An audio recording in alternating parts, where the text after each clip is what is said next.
This channel is part of the History Hit network.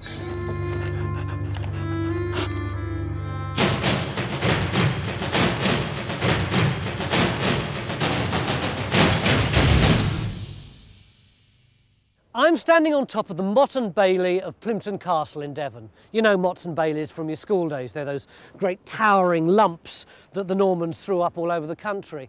And these walls are all that are left of the original castle that was built here over 700 years ago.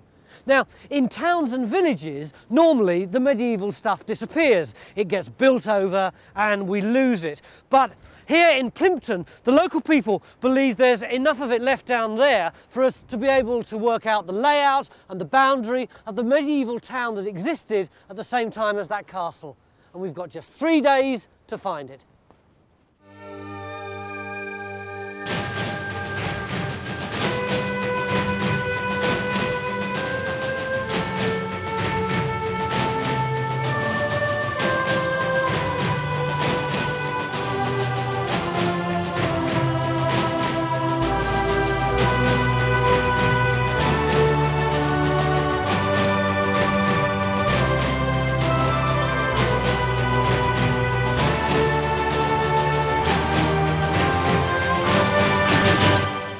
Do we have any idea when this town started?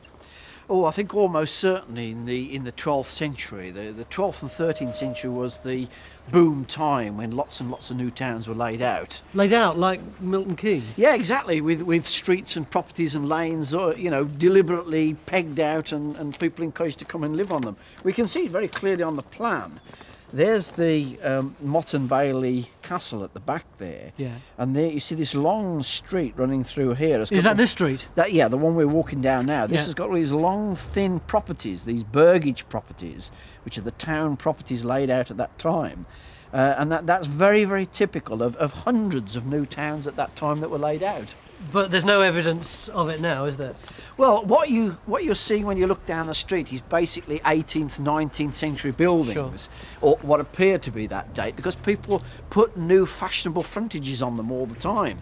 If you really want to know about a place like this, you have to go into the buildings and up into the roof and round the back, because they don't bother altering the back bits, they only alter the front bits. Keith, what are we doing here? Tony, well, David and Sally here want to build an extension, and knowing that they live in a historic town, they called in a local archaeologist, and I came and had a look. It doesn't look all that old from the outside, but they've been doing some work inside and showed me. Let me show you now. Yeah, that's good, yeah. Slightly different in here. Right. Yeah, what interested us in here was this later lintel. You see it's broken, and this granite corbel is actually part of an older wall that is sitting behind. And the flank of a fireplace is sitting there. You can see all the soot in there. So what does that tell us about the building? Well, it tells us there's a sequence here. This is later, and it's a rebuild of the front of this wall. It's an enormously thick wall. The corbel goes right the way back into it. And there would have been a large lintel. I mean, that would have gone a long way that way, wouldn't it? It could have done. Do we know how far it would have gone? Some of them are quite narrow, but given the scale of this, I suspect it really is supporting a large lintel. A big lintel on the top. Massive lintel that would have carried on out here. Yeah. And that's Through into... Is that the next room? No, it's the next property. Blimey. Right. Yeah. So it starts to create a bit of a puzzle. So what sort of building might that have been? It could have been a really massive medieval structure.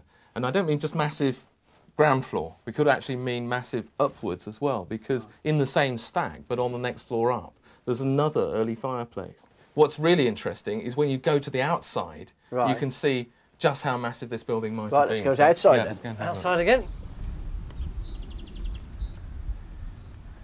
So where's the old fireplace? The old fireplace is sitting just there on that side. Yeah. You've got another fireplace up there, and the stack's continuing on up.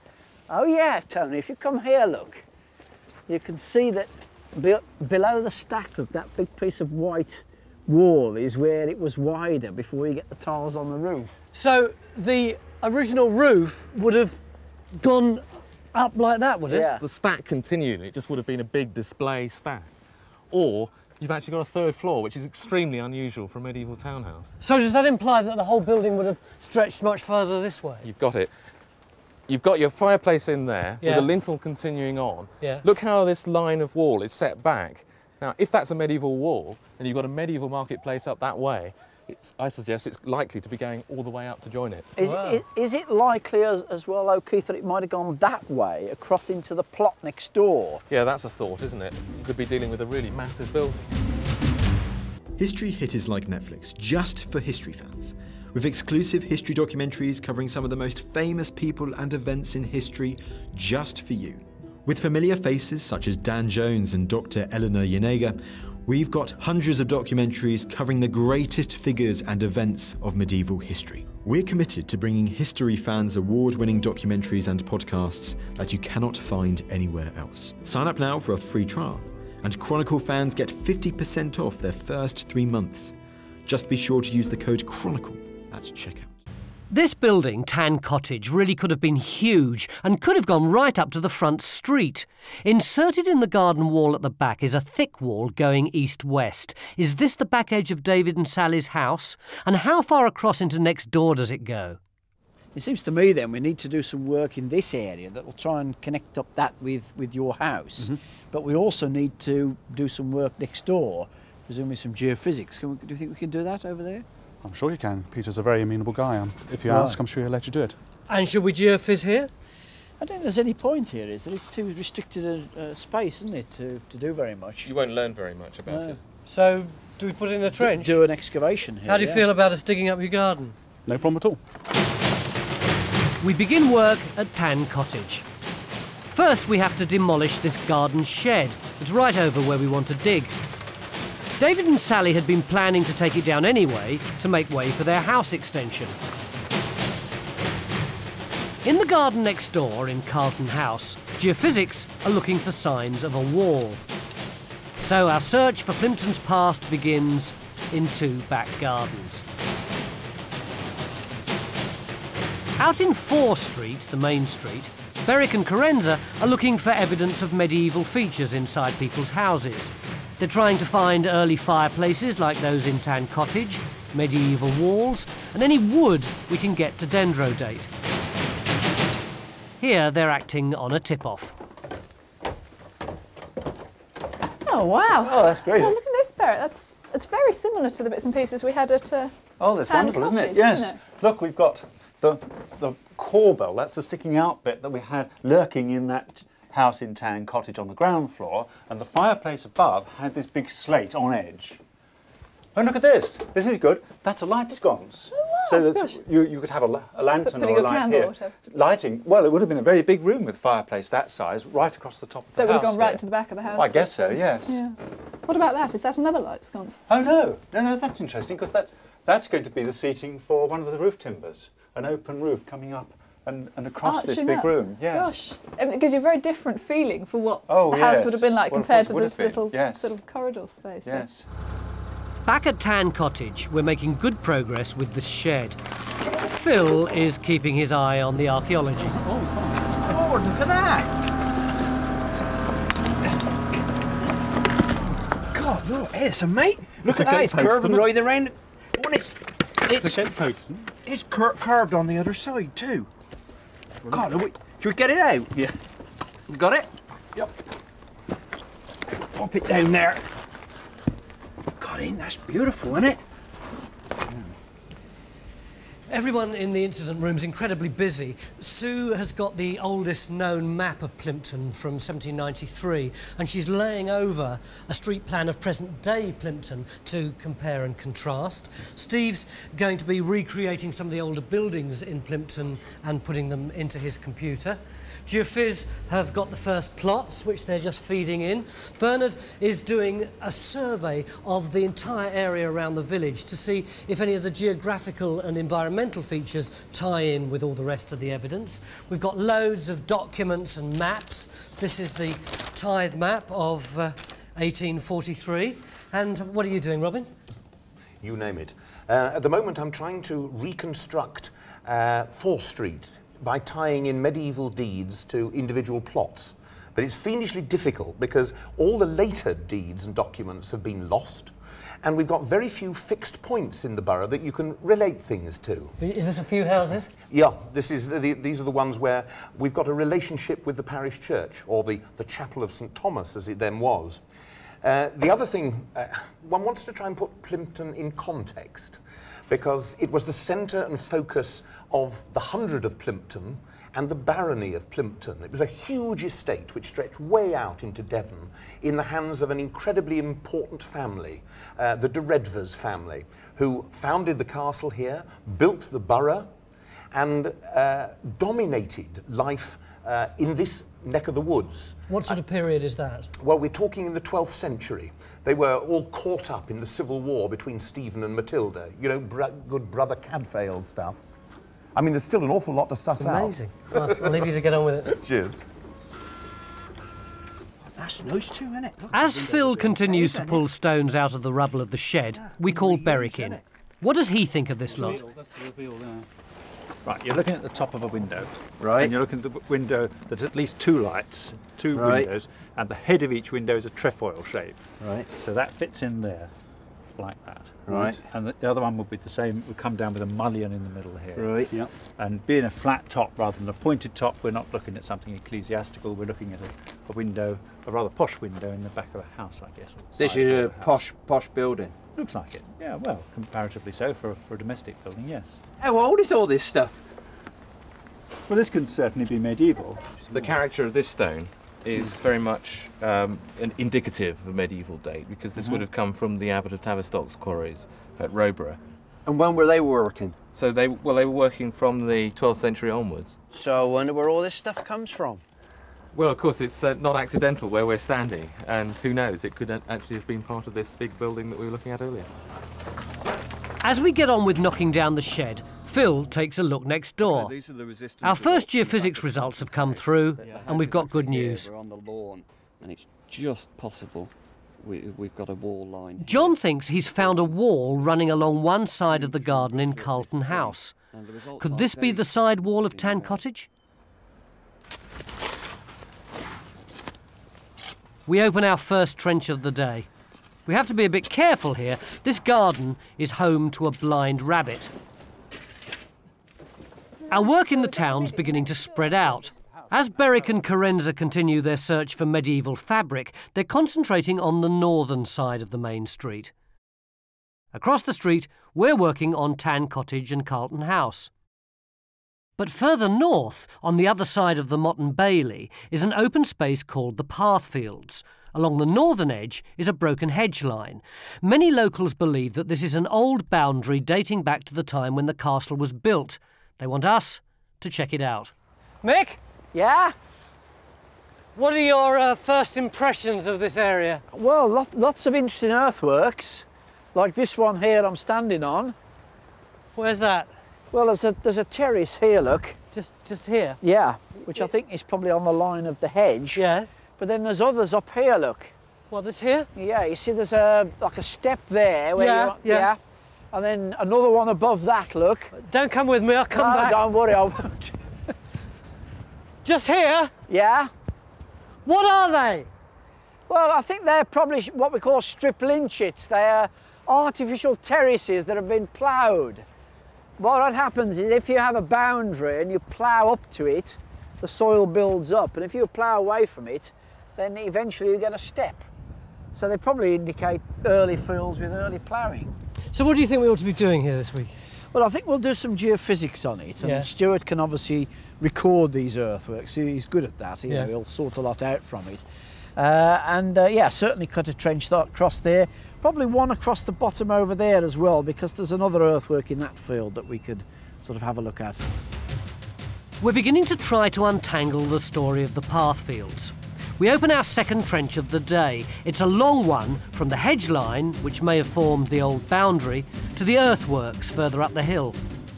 Stuart begins to survey, while geophysics are looking for a target area for a second trench up here. There's a lot of work to be done if we're to understand the relationship between this area and the town. Back at Tan Cottage, the shed is almost down. Our next job here is to clear away the rubble and dig out the topsoil. On their hunt for medieval fabric, Berwick and Carenza are learning a lot. Across to hold the cool. floor when that was one big room. So this staircase. Hot on their heels is a dendrochronologist, dating their finds.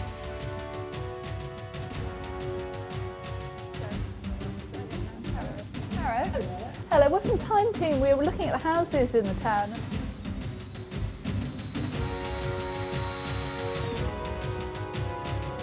I'm really delighted to see this. Not just that brick chimney. And here it is. Wow, Barry, look at that. God, it's enormous. It's very large, isn't it? It's a goodie. It's a goodie.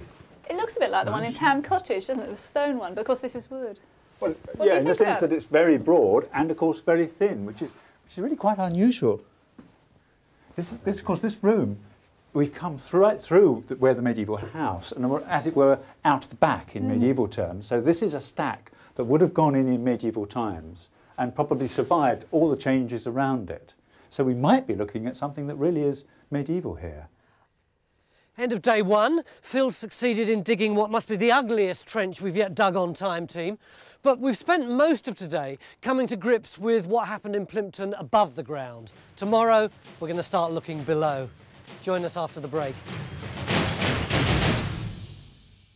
Beginning of day two, and before we even had time to have a cup of tea, we get this excited message from Berwick saying he's found something at number 10. It's this one, I think. Right. This is too early for me, Tony. I don't get up this early, you know. You behave, you. My life support system doesn't come on till 10 o'clock. Hello? Hello. Hi, is Berwick? Oh, it is. Yes, I am, yes. Come on in, come on in. Thank you. Hello? We're going to go through to the back. Right. I'll show you something there, look. You've been looking at some medieval. Oh, look at that. yes. All right. What's that Now then, into- Berwick? Well, it's got to be very late 15th century or sometime through the 60s. Right. And what's it made of? Granite moorstone, laboriously carved into this moulding. Beautiful. But come outside as well, because there's a little window out here that's very much the same. Oh, this one here? Oh, yeah. Yep, that's it. Look Yep, at that. Yep, the same slack head. And this so- is definitely medieval too? I think so, yeah, or 16th century. So you've got a window and a door together. What are they part of Well, come upstairs and see what's right up the top here, and then I think it'll begin to make sense. then? Jolly good. Right. Great what you find in people's houses, isn't it? We're now going up into the attic space. This is parallel, along here is parallel to the street. Yeah. And so there'd have been a great hall under here. Yeah. And then through here, running back through the house, is that. Oh, Struth, look at that. What date's that then? Well, I guess it's the end of the 15th century, but there's enough timber to get to dendro date, so we'll get Bob onto that. Right. Why would you have such an elaborate roof for an attic? Well, it wasn't an attic. Look, let me explain to you. Oh, a bit old for this sort of thing now. Don't admit that. Don't admit it. Right, look. This was an open roof. The floor level wasn't here. It was right down underneath, about another 10 feet down. Yeah. So you'd have looked up and you'd have seen this magnificent roof. And it's an arch-braced roof with these members here arching underneath this tie, which takes up the weight and holds the rest of the roof. And that sort of roof is a West Country special that we have down here in the West Country, all from the end of the 14th century right through into the 16th. And this particular one, I think, is dating from the late 15th century, but we'll have to wait till Bob gets dendro date to be sure. This roof is a really important discovery. It's very well preserved, and it's unusual to find a full arched brace roof like this in a town. Robert arrives to dendro date it. And Victor's drawing it so we can reconstruct what the building might have looked like. At Tan Cottage, Phil has at last started to dig, and he's already getting results. Looks like you've got a good back edge to the east-west wall running through there. That's this one here. Yeah, that's that one down there. This is a much bigger wall. It's bigger than anything you've excavated so far, the but, infinite. but you're looking at exactly the same There it proportions is. to the main There build. it is. You've got it there. There's right. the other edge. Right. Well, we really are looking at a substantial structure Brilliant. But does this wall line up next door? Now that we know where it lies in Tan Cottage, we have to rethink, and we decide to extend our trench in see. Carlton House. Yeah. That should be fine that gets the wall well into the trench. We've got enough space the other side to work on it. Yeah, we need enough space to work downhill from it. Yeah. Yeah, about there. Let's double your workload in one. Let's see where you yes, oh, there we are. That's a bit more. Back in the incident room, Carenza is piecing together old maps. She's searching for evidence of earlier buildings that may have disappeared. 93. 93 is a tan yard. So that's Pathfields, isn't it? Yeah, with their sort of boomerang-shaped trench. And you can see the patch of clay at one end, which must be the bank of the old field boundary we talked about. The castle's quite prominent, look, with the motte. And then the classic Mott and Bailey shape, sort of H shape of the round mound with the stone tower on the top, and the Bailey, the enclosure next to it. And here's the main street. And here's our main street over there. Classic shape, just one long street with the burgage plots on each side. We see sort of wrapping itself round the bottom of the castle, almost like a kidney shape, really. Why do those back gardens just arbitrarily stop? Well, I think here they're following the stream, which you can see running around the back of them. But in other places, they're all the same length, and they stop at a lane which services the back of the properties. It's odd how all the houses on the main street are so tight to the road. Yeah. And then you've got just that one pulled back. Where? There. Oh, on the corner there? Yeah. Oh, well, that's great. Why? Well, that could mean that there's a medieval building in the front garden of that one, and they've set it back later. You see what I mean? Yeah. It could be buried in the front garden. So we ought to get on to Carenza to look at the maps. Carenza, are you there? It's Meg. We've just spotted a building up here. I just spotted a building. Tony's just spotted a building which is set back from the road. It's right down the western end. Yeah, we just have been, actually. Yeah, it's 103 set back from the road. And in fact, in 1793, there's a series of properties butting right up against the road there. So they may be still there in the garden. Over. Okay, contact. What I think I'll do, Mick, is it's the only chance we're going to have of getting to archaeology at that end of the town. So I think I'll run down and see if we can maybe open a trench up there, if that's all right with you. Over. Yeah, I think that's a great idea. Let me just relay that to Tony. Yeah, she's saying on the 1793 map there are buildings there in the front of that property. So she's suggesting we put a trench in and see if there are actually any buildings there. That's Carenza, isn't it? Yeah, running down to the building, look. God, she's quick. Yeah, she's got the right one, look. I actually saw something from the air this time. You're coming on. You'll get there eventually. You are a smarty pants, aren't you?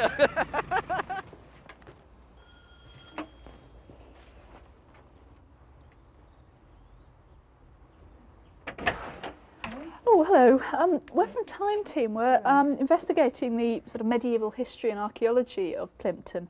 And Carenza's excited about the possibilities here. On the 1793 map of the town, this house doesn't exist. But in what is now the present front garden, there was a row of buildings. These could be medieval.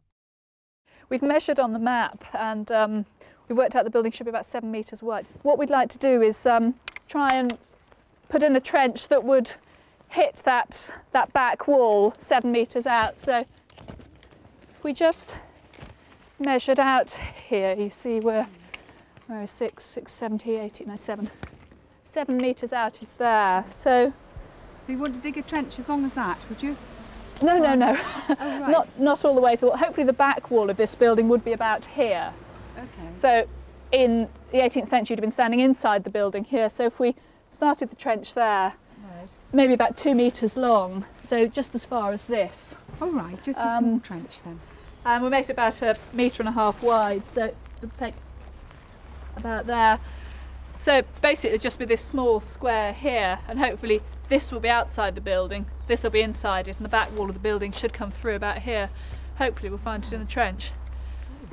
Would you be happy to have us dig that? We'll take the turf off very carefully and put it to one side, and then when we finish digging, all the spoil, all the earth will go back in the hole, and we'll lay the turf over the top, just as it would do if you were getting turf from the garden centre to turf an area. Oh, okay, well, okay, if you... Yes, Well, it'd be very interesting, wouldn't it? Right, OK. Right, that's wonderful. We'll catch up with you later then. Right. Well, you'll be able to watch us from the dry of your house while we get wet You out bring here. a digger in now, do you? No, I mean archaeologists rather than fine. mechanical diggers. We won't bring a mechanical digger in here, it's far too much of a mess. Further along the street, Phil's wall is getting bigger. And we're beginning to find pieces of pottery. Next door, we're also making headway. We've found what looks to be a wall. It's not as substantial as Phil's, but it is a start. Damien Goodburn joins us. He's a carpenter who specialises in working wood using medieval tools. Over the next 2 days, he'll be trying to reconstruct one of the roof beams we found earlier from one single piece of oak, as they would have in medieval times. Do we know that's the way they'd have done it in medieval times? This stage of the work, the hewing stage, yeah, pretty much. They'd have marked the log first with a chalk line, like you can see just here, as a guide. It may look crude, but actually it has to be done reasonably accurately. Then they would cut weakening cuts or scores, these lines here, with a narrow, heavy axe, and then split off the waste in between. They wouldn't use a saw then? They would use a saw later. In this case, we're actually going to square the beam up and then saw it in half to make a matched pair of principal rafters. So it makes a sort of rigid A which holds the roof weight. The medieval town's beginning to take more shape. As Berwick and Robert continue to dendrodate along the northern side of the main street, we turn our attention to the other side. Many of the houses on this side have cellars. Oh, yes. It actually looks like it's part of a cellar, and you can see the sort of Yes. opening down there. Some of which may have early walls. 6 or 7 feet. Keith and Carenza are following up a lead. That's much more the kind of thing that we're looking for earlier walls. I mean, this is sort of could be medieval, couldn't it? That sort of thickness. It's possible it could, yeah. This is what brought my interest down here, was this beam here. Right. Well, it is really massive. There's chamfered on the top here. Look. Really? Yeah, What does that mean? Well, that would mean it would have been sitting on top of a wall and would have effectively been like a wall plate that took the line of the roof upwards. Oh, I see. So what's it doing down here? Well, quite, yes. Well, that's interesting, isn't it? Because it's a 17th century house on top of this beam. Therefore, this beam must be pre-17th century. That's right. And the beam sitting on top of that wall. Yep. That wall could be pre-17th century. The wall would have sounding been very sitting medieval. here. Yeah, the wall would have been sitting here, and then this would have been brought down because it's such a massive beam to take the weight of the floors of the 17th century house. So we are looking at pieces, basically, of an earlier medieval house. Oh, this is a bit different, isn't it? Oh, look at that. Nice, Sally. They got you working as well. I bet she's glad she invited us in her back garden. she is. That's fantastic, Phil. That's more like it. I'm glad you approve of our excavation, Mick. What is this thing? It's a beautiful wall. Stone-built wall, nice facing, clay packing. I mean, there's a sheer scale of it. This is a big wall of a big building. It's not just a little boundary wall. So what will we do with it now? Will we look for a turn, or will we... Well, the first thing is to get the whole area cleaned up so that we can record it, photograph it, draw it, and then we should start to excavate either side of it. Can you say it's medieval? We'd pretty much like to think that it is, yeah. I mean, It's almost a yes. yeah. The nearest you'll ever I get. mean, we're getting masses of pottery out of it. Well, that's where we've had to press Sally in, and we got so much material coming out. I mean, all this stuff looks pretty recent to me. Am I wrong? it is very mixed, actually, Tony. We got some very, very good medieval pottery. I mean, there's that, for example, which Keith's got very, very excited about. I mean, pretty sure that that is an imported medieval pot. The quality of the throwing, I mean, the people then were able to make good quality pots like that. But look at that. Oh, Presumably that's not just a jam jar. No, I reckon it's a small drinking goblet or something like that. You can see how delicately thin wall it is, and then that rather nice little decorative band put around it. I'm pretty sure that's old. I mean, the way that colours, the glass is discoloured like that. I mean, I think what we actually need is somebody to go through this stuff, you know, local pottery. Oh, experts, somebody God, to tell us what sort of date it is, don't we? is it phone call time? I think it probably is. See you later. Okay. See them. Next door we have a puzzle. We now have two walls here. The top one is running east-west and is probably late, but the one at the bottom looks like it could be a boundary wall for our big building. We can't be sure about this until we remove the top layer, so we record it before cutting through it.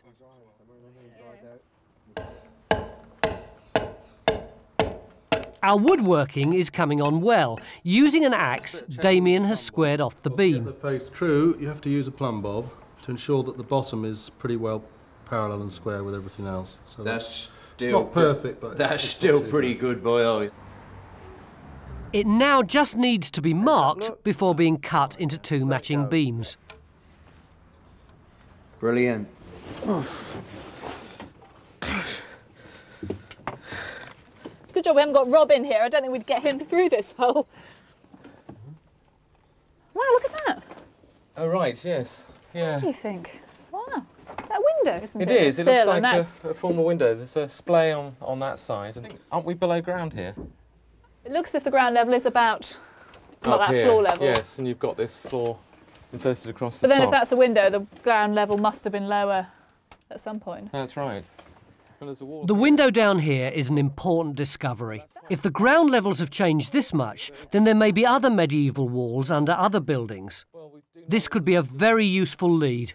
So we begin to survey the street to see if we can find any evidence. And they've got this lovely little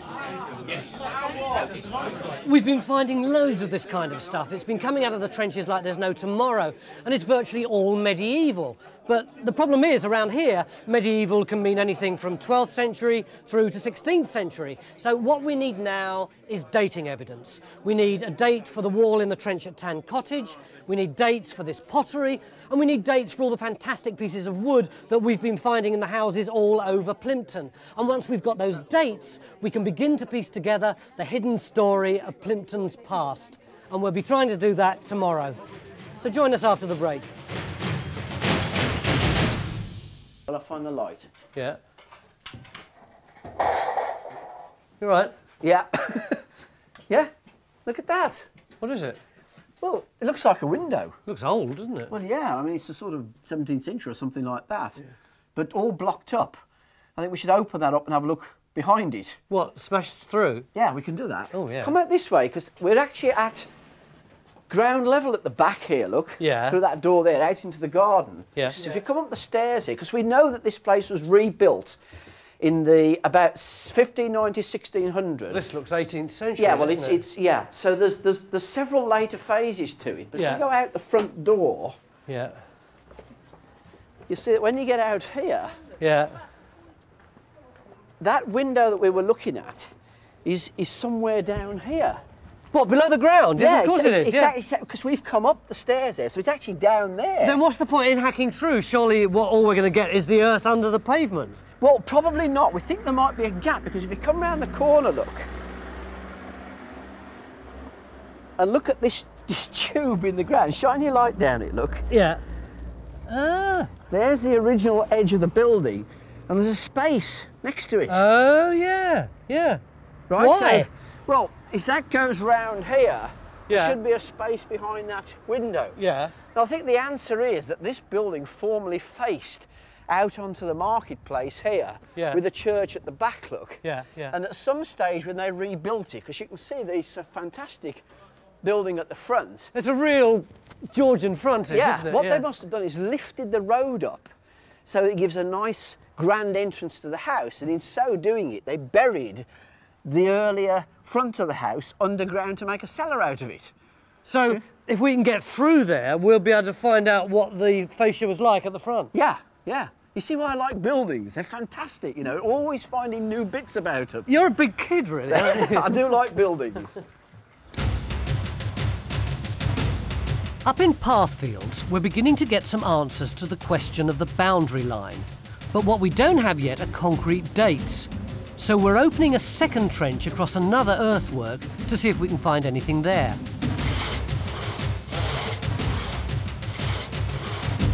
Inside the old rectory, we get underway with the drilling.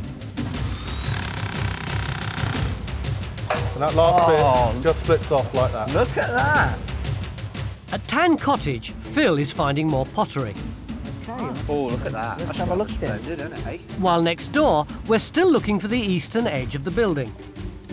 Down at 103, we've found some stonework, but it looks like it's running away from the street rather than parallel to it. we dig on. Back in the incident room, we've called in a conservator to help us date the finds, while Sue is reconstructing the glasswork we found at Tan Cottage.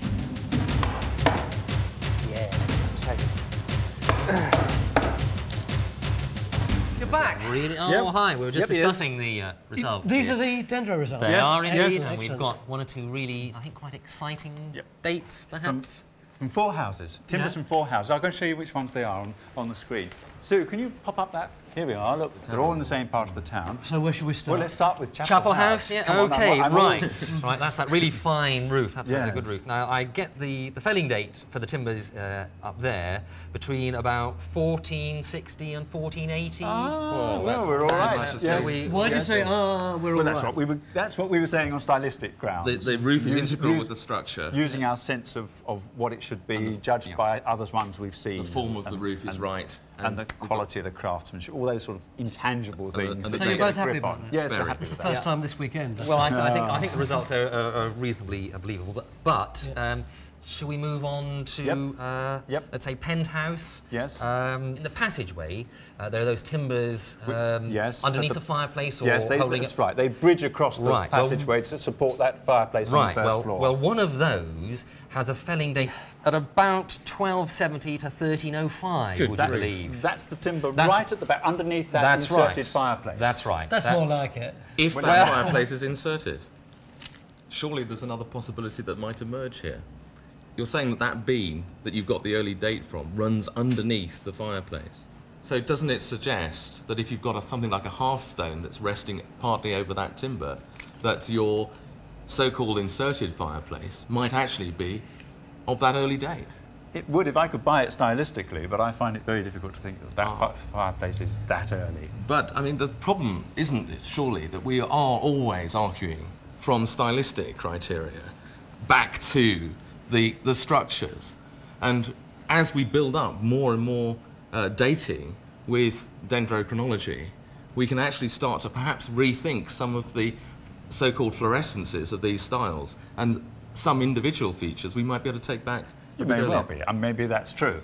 OK, let's go on then. All right, and well, the next fireplace, and I dare say this will cause equal argument, is number 24.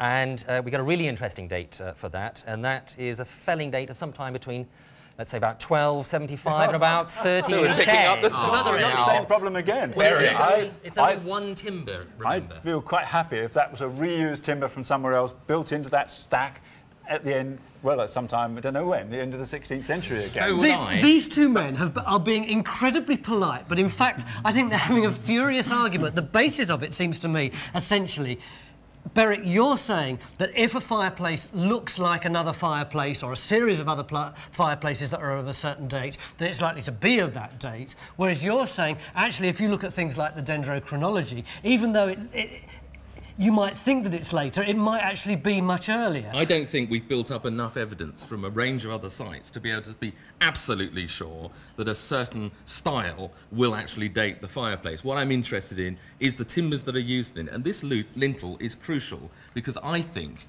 that that lintel is integral with the stonework, which looks fine medieval stonework. The structure looks a good medieval structure, and I like the idea that that is integral, and it's a 12th century, late 12th, early 13th century fireplace. I like the idea too, but there are things about it that worry me. There's a moulding along the front and a detail that I find difficult to put so early, so we're back to the stylistic side again.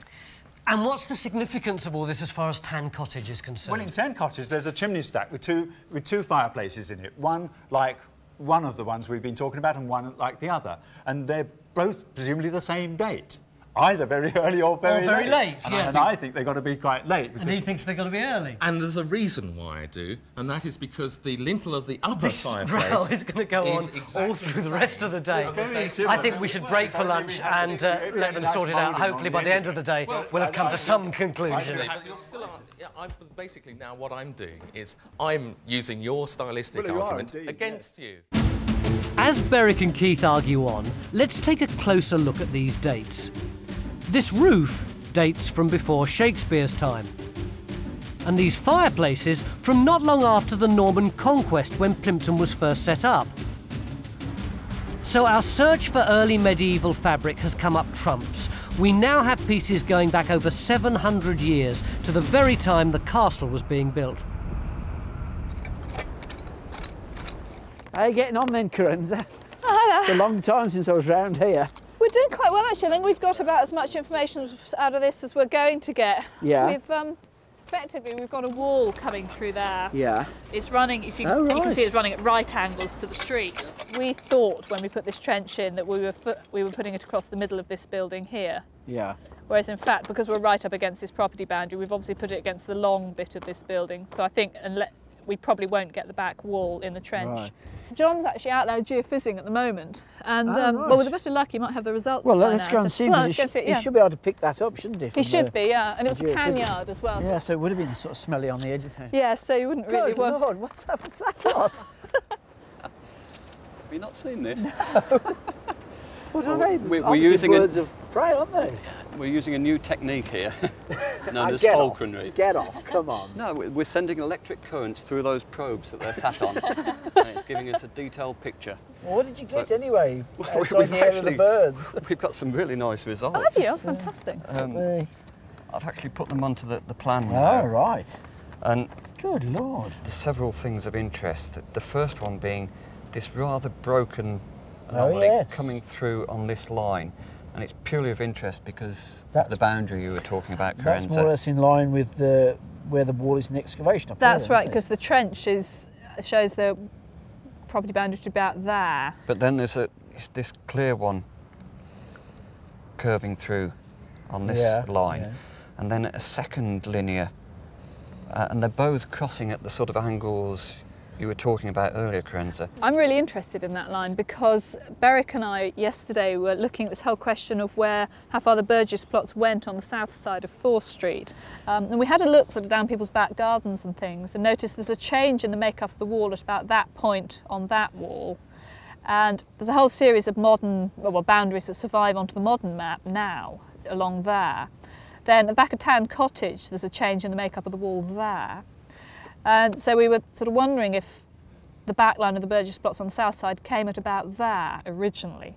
And this feature that John's got there, which is just by this little building here, which is that one on the map here. So that's running through about there. We've got that bit surviving on the That's right, yeah. So that then suggests there's a line coming like this, which gives us a series of very nice, regularly laid out Burgess plots all along the south side of 4th Street. So you think they were even size either side of the street? Well, they are, aren't they? That size and they were extended on the south side, but they couldn't on the north side because of the castle. Because there wasn't the space. And we've proved that the new technique of falconry works.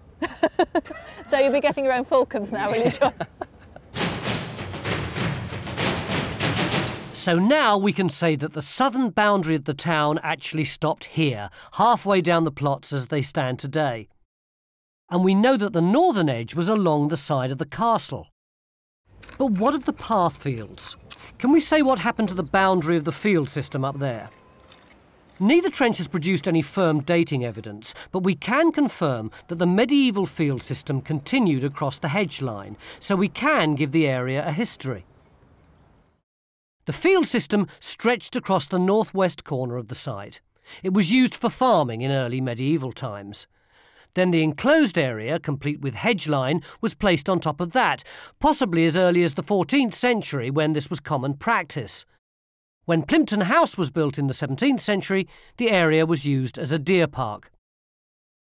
What our excavations have shown is something of the relative sequence of things there. Basically, we set out with earthworks that you can see that form part of medieval fields. Our excavations have found the boundaries that were cut to form those and the banks that made up the line of them. So you've got a medieval field system and your enclosure is a bit later. It doesn't quite go with your desire to find an integrity for this field, though, does it? I think what we thought was just a simple big field that turned out to be far more complex and had a real history over hundreds of years. There's even been talk of maybe it being a deer park, and I can visualise a herd of deer going through. Perhaps that'd be really nice. But still as a local amenity for people to enjoy. I think that's what it should be there for. It's an open space that's been there, preserved for hundreds of years, and we ought to continue with that. Across the incident room, Robin has been busy. These documents date from 1305. They're property deeds and relate to specific buildings next to the church. The buildings have long gone, but they give a fascinating insight into early life here.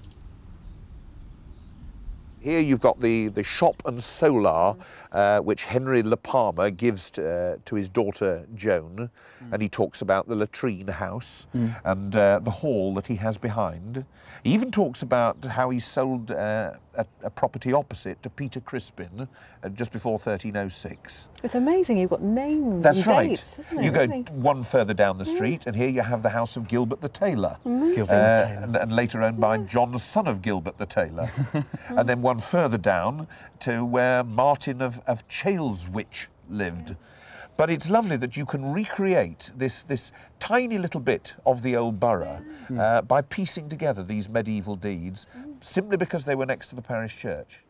Oh, this is absolutely fantastic. Just think, what, a couple of days ago, that was one round log. Look what you've done. You've created this wonderful piece of roof furniture. You can come and build my house any day. I mean, God, look at it. Oh, that is really solid. It's okay. I think it would hold up a roof for a while anyway. God, not only for a while, for a few hundred years, I Quite shouldn't possibly, wonder. Yeah. Incredible piece of work. Back at Tan Cottage, we're finishing off. Even at this stage, we're still finding things. Like this pin, which dates from the 14th century. The vase Phil found is also 14th century. This jug dates from the 15th. And that wonderful glasswork also dates from the 15th. Many of these finds and the stonework in both Tan Cottage and Carlton House suggest an important building. And now we can work out what it might well have looked like. Meanwhile, at the old rectory, we've almost broken through the cellar wall. This cellar was once actually the ground floor of a medieval house. This new house was simply built on top, with the earth raised to bury the ground floor into a cellar. A gap was left around the edge, possibly as a very early means of damp proofing. Behind here, we may see the outside of the medieval building. It's a pretty exciting moment. Have you got that camera? Well, yeah, let's try the technology. Is the light on? I'll poke it through the hole. And we'll have a look and see what. You watch the telly. Right. Mickey Mouse comes on, we're in the wrong one. Oh, I don't know. Yeah. You got that? Oh, yes. Hang on a sec. Wow. Was that any good? Yeah, it's brilliant. That's the bottom of our wall that we've just, this wall here. That's the foundation. So I'll swing it about a bit. Yeah, down. Down. Down a bit. Yeah. Like that? Yeah, that's brilliant. Down a bit more if possible. Down a bit more, yeah. Yeah, that's fantastic. Bit more? That's the foundation. That's the big stones at the bottom. And look, there's They're all laid edge-set up. stones, aren't they? Yeah. And what's this? Well, that's a big build-up of the road surface.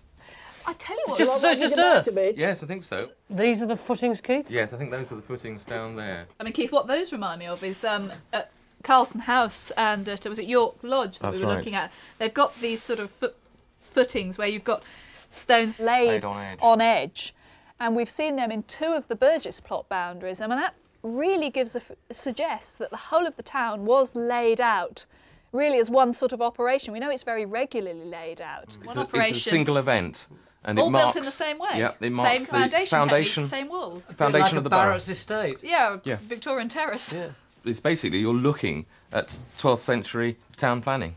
Is this what you expected? Not at all. It just makes my flesh creep to think that, in a pleasant way, to think that I'm almost being a voyeur on times past. It's incredible. It's like living on top of a ghost.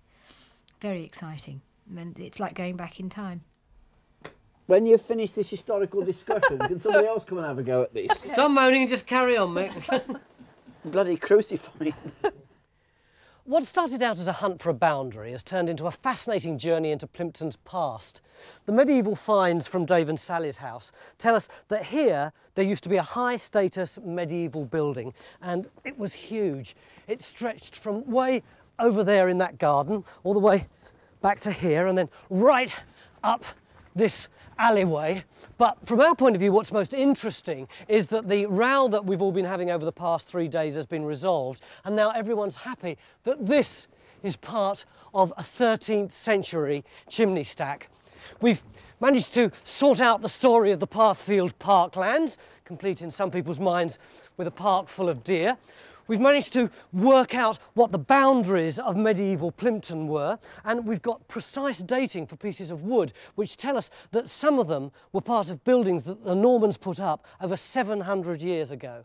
And if we'd been around during that time, behind us there would have been a thriving, bustling medieval market with streets full of shops, and behind them big medieval halls, and on top of them beautiful roofs, the whole place buzzing with ordinary people going about their everyday lives. Not bad for 3 days' work.